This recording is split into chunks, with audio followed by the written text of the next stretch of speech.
দর্শক, বাংলা মোটরে দলের কার্যালয়ে সংবাদ সম্মেলন করবেন এনসিপির আহ্বায়ক নাহিদ ইসলাম। সেখানে আছেন আমাদের স্টাফ করেসপন্ডেন্ট ইফতেখার রেজা, সরাসরি যোগ দিচ্ছেন তিনি। ইফতেখার, কি বিষয় নিয়ে কথা বলবেন নাহিদ ইসলাম, আপনি কি জানতে পেরেছেন?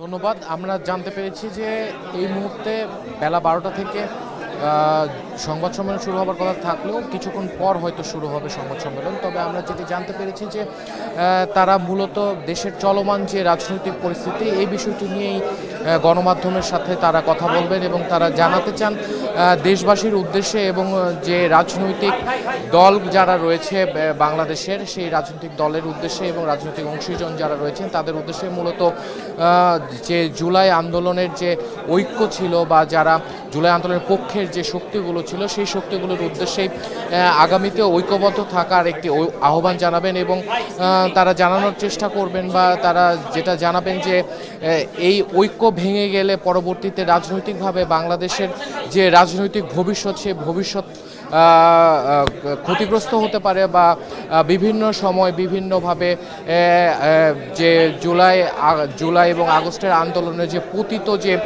শক্তি রয়েছে তাদের দ্বারা দেশ আক্রান্ত হতে পারে এবং দেশের জনগণ ক্ষতিগ্রস্ত হতে পারে। এই বিষয়গুলো মূলত তারা সামনে নিয়ে আসবেন বলে আমাদের জানিয়েছেন বা জানতে পেরেছি এখন পর্যন্ত আমরা।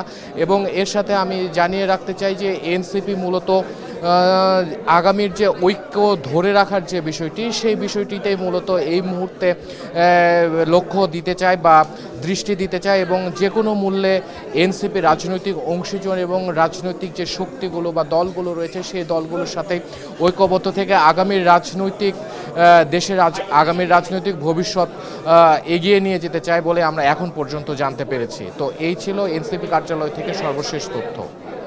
এই ঈদে জামা জুতো অ্যাক্সেসরিজের ডিসকাউন্ট।